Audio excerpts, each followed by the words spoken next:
du mois 300 000 400 000.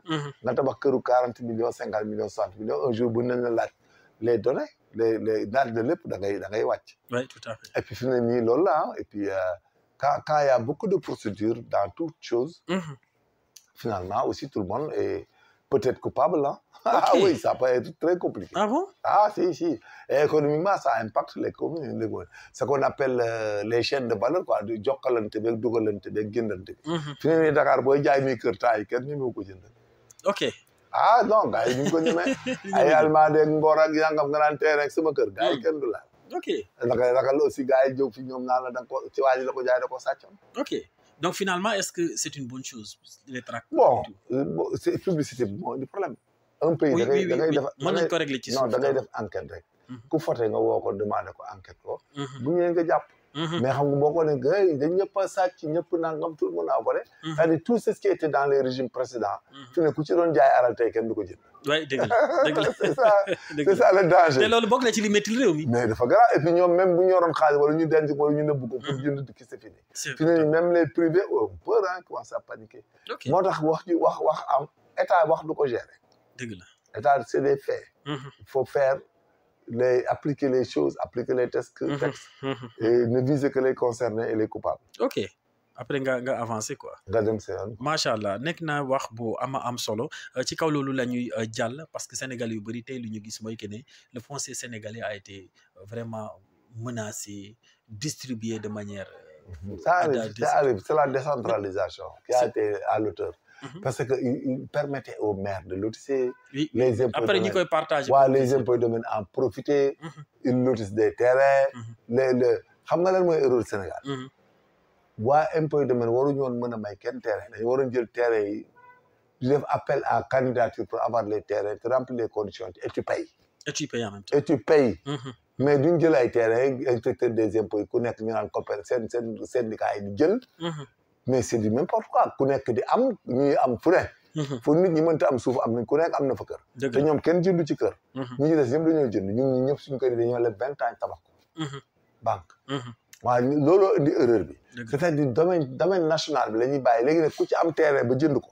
mën nga régulariser. mais ñoom il faut pas leur permettre ñoom ñuy dotiser ay àll di ko séddoo ba pare ak di jox ku la neex. c'est ça l'erreur. et puis ça va rattraper tout le monde ah. oui ça va rattraper parce que foncier bi. maire yi ñu bàyyi ñuy lotisser woon daal lotisser. mais ab maire bu lotisser même lotissement bi sax du valable parce que acte administratif. du nekk bàyyi du nekk TF.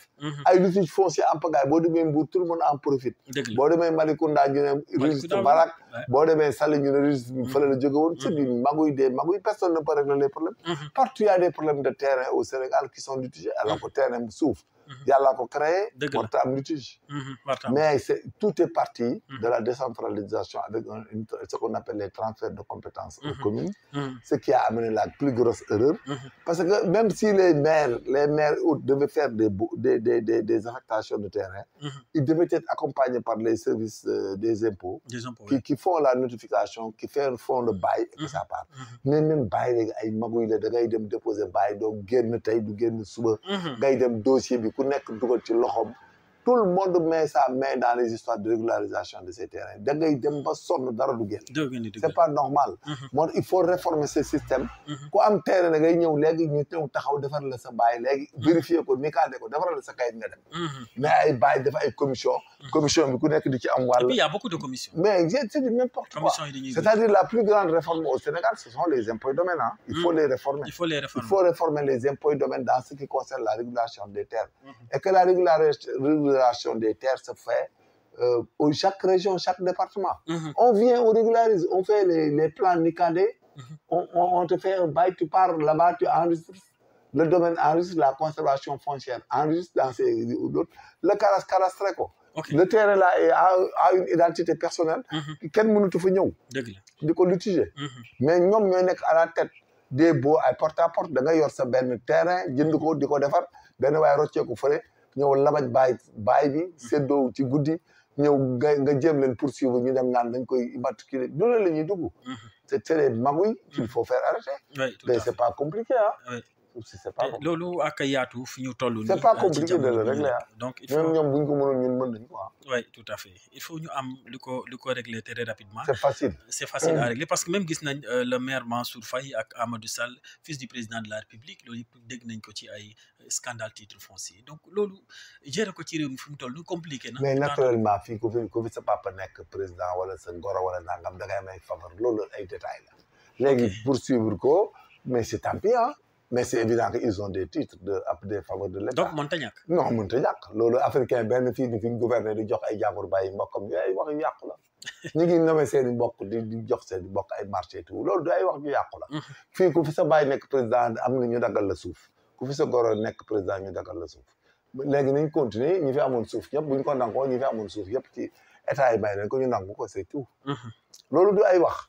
un président de la République bu def 12 ans ci pays nga naan doom am na titre foncier am na bail wala gorom yooyu yaa ko yàqu la mais on en donne à des particuliers boo demee impôt domaine wala nga dem feneen koo ci laaj am na ñetti bail ñetti boo wala dangam am na terrain quelque part buñ duggee ci yooyu dara ëllëg si biir complication guerre bi day gën a métti mais ku fi sa papa nekk man bu ma nekkoon président naa may samay mbokk suuf waaw mais bu ñuy dut si man le may leen ma sama gorom may leen ma sama frère may leen ma sama dangam mais may la ñu def da nga naan da ngay may ñu may ñeneen Sénégal suuf si bu matee 1000 Sénégalais ay millions la mënuñoo jox ñëpp il faut ñu moraliser loolu parce que léegi ci gaam bi ñu dugg dañu dem ba finalement état bi kenn du am dara negal jour buñu jéemee laal suuf soo si nekk ci benn ci kii bi ci yoonu becc cuun bi mais bis bi ñu koy séddale ay nit on verra ñoom bis ku ci laal benn bàyyi doo ko defati loolu erreur la il faut pas entrer dans tout ça les histoires là il faut les laisser comme c'était rek et moraliser sinon il faut vendre les terrains de l'état là il faut les vendre ku bëgg a jënd boobaa aussi borom doole dañuy ñëw jënd lépp dem seen nga léegi ba doole lay toog oui sinon nañ bàyyi joxe terrain bàyyi on donne aux HLM et SICAP ñuy tabax ay kër toutes les terres doivent être construites par des villages léegi même boo jëndee toj sa problème la mais ñu bàyyi di ko joxe noonu suuf joxe noonu bi état bi di ko def loolu erreur bi il faut venir dans les villes joxe ko li ci des nag c'est des baux yoo xam ne nag peut-être ay baux agraires pour béy ak yooyu wala def usine macha allah dégg ngeen wax bi amatina solo parce que suuf si ñun ñoo ko moom ñoo ko war a exploiter nous en tant que sénégalais alors ñu wàcc ci situation toujours Barthélémy Dias boo xam ne day dellusiwaat nga xam ne la cour d'appel da koo dégoûté Barthélémy Dias fi mu ne nii amatul benn chance juridique pour rentrer dans ses fonctions. donc mais loolu la cour d'appel c'est une juridiction de deuxième degré.